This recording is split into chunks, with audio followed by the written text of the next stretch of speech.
Okay, today's topic is going to be Stussy wear back from 91, 92, specifically to Big Audio Dynamite, which is the only reason why I ever wore that stuff.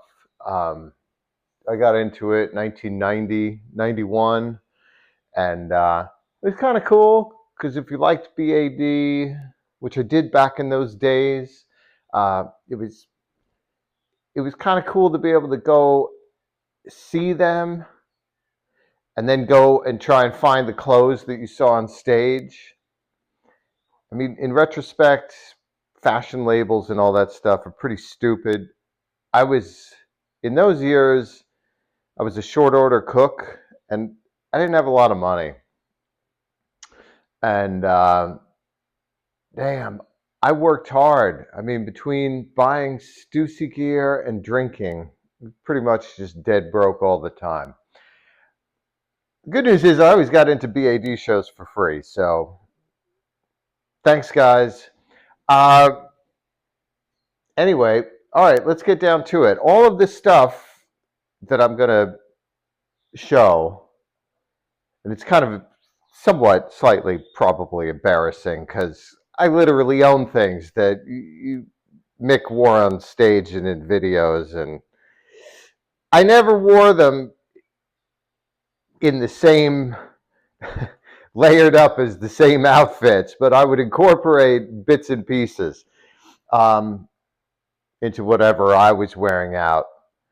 Yeah, it was pretty fun in those days. All right, well, TikTok, because we only got 15 minutes, because evidently YouTube will only let you post a video no longer than 15 minutes unless you sign up and give your left nut to, and yeah, DNA basically, to YouTube to be able to post anything over 15 minutes. Who knew? Anyway, all right, let's get down to it. Item number one. Item number one is just a white cotton t-shirt. I know Mick wore this at Roseland, New Year's Eve night.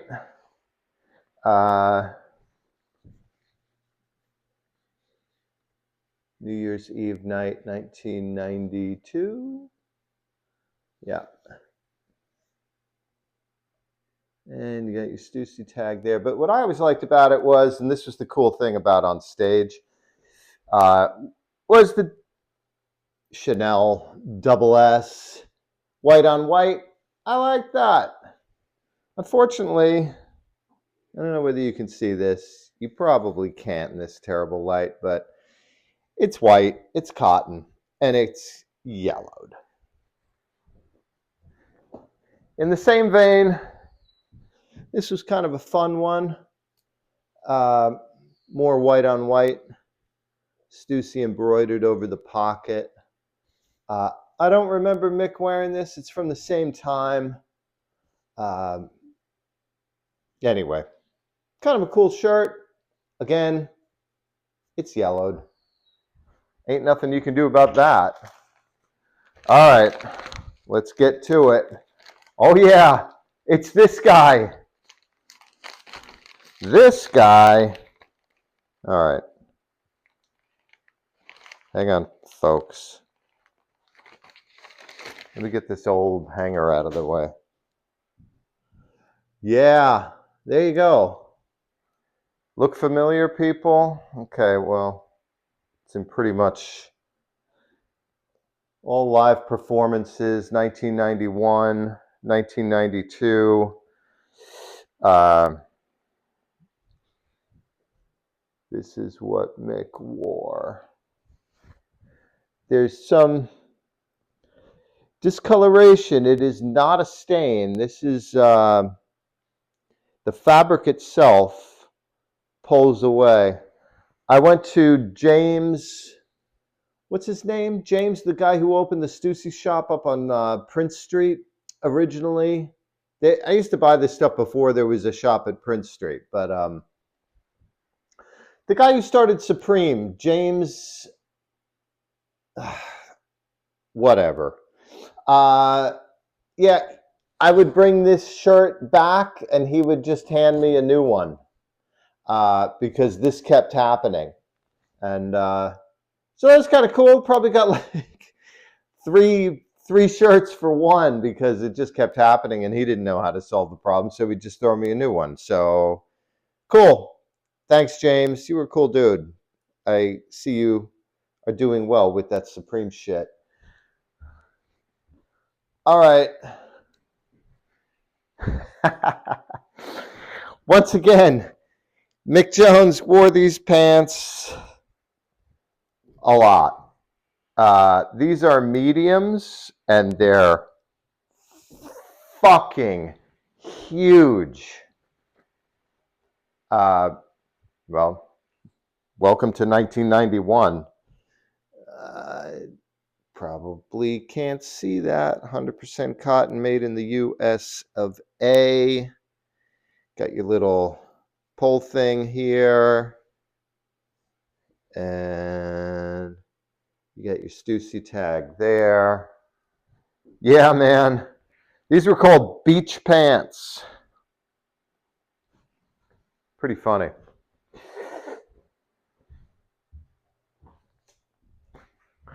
And you can throw in a little beret if you want and really complete the outfit.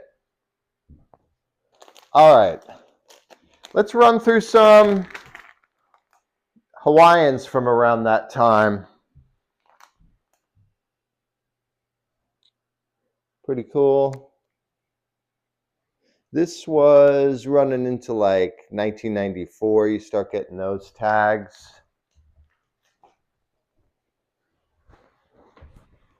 This is one of my favorites.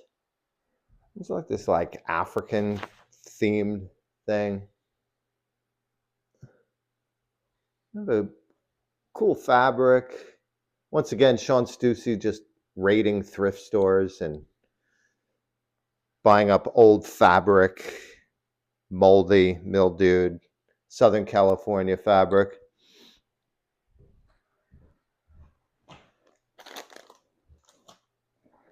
All right, hang on.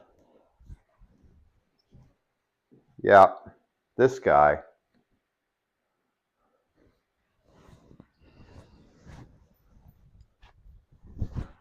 I wore the living shit out of this jacket when it came out.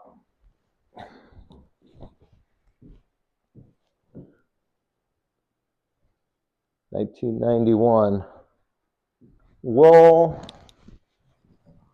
Fun jacket. If you liked Big Audio Dynamite, you know this jacket. This was part of this burly gear stuff and made in the US.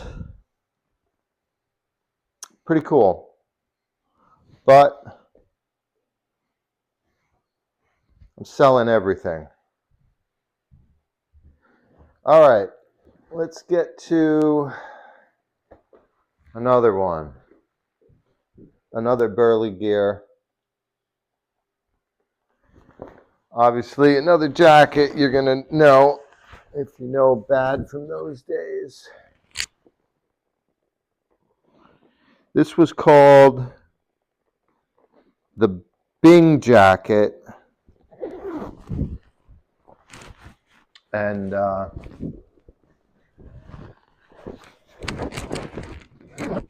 yeah, it's a really heavy, thick, good leather jacket. It was not bullshit.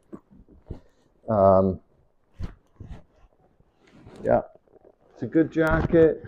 I wore this jacket. I wore the shit out of this jacket. 1992. You got the double S pull on this pocket. It's missing one of the snaps on the back. That happened a lot. James over at Supreme then Stussy. Used to hooked me up with a supplier that used to give me extra ones because they would pop off, and I'd have somebody put them back on. But anyway, really good jacket. I used to ride a motorcycle was my main transportation in those days, and this jacket was my biker jacket, and the lining shows wear, because guess what? I wore this jacket as it should be. What do we got here? Some leather cleaning instructions. This jacket was made in Korea. Back in those days, in 92, etc., everything was made in the USA. Except this guy. This guy was made in Korea. Go figure.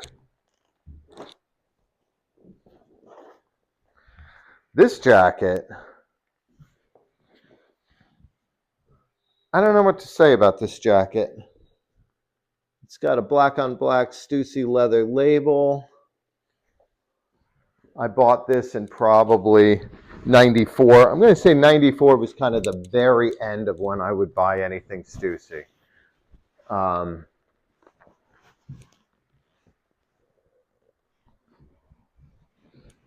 I don't know what you would call this jacket. It's pretty thick.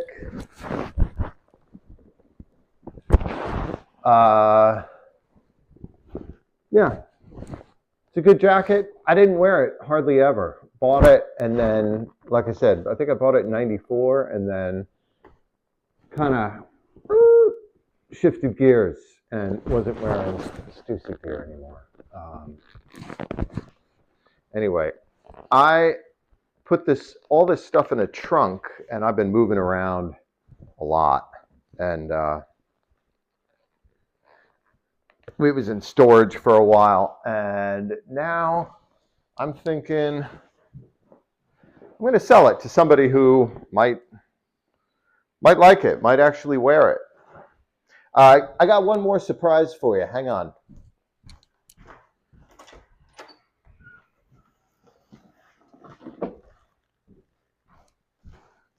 Okay.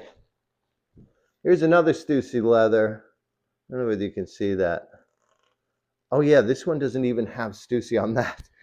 It has Stussy over here. This one is Nick Hawkins leather jacket from 94. Very cool jacket. This was a gift from his wife to me after Nick died. She gave me this jacket, and I like this jacket. It's a very cool jacket, really thin, light, good springtime jacket.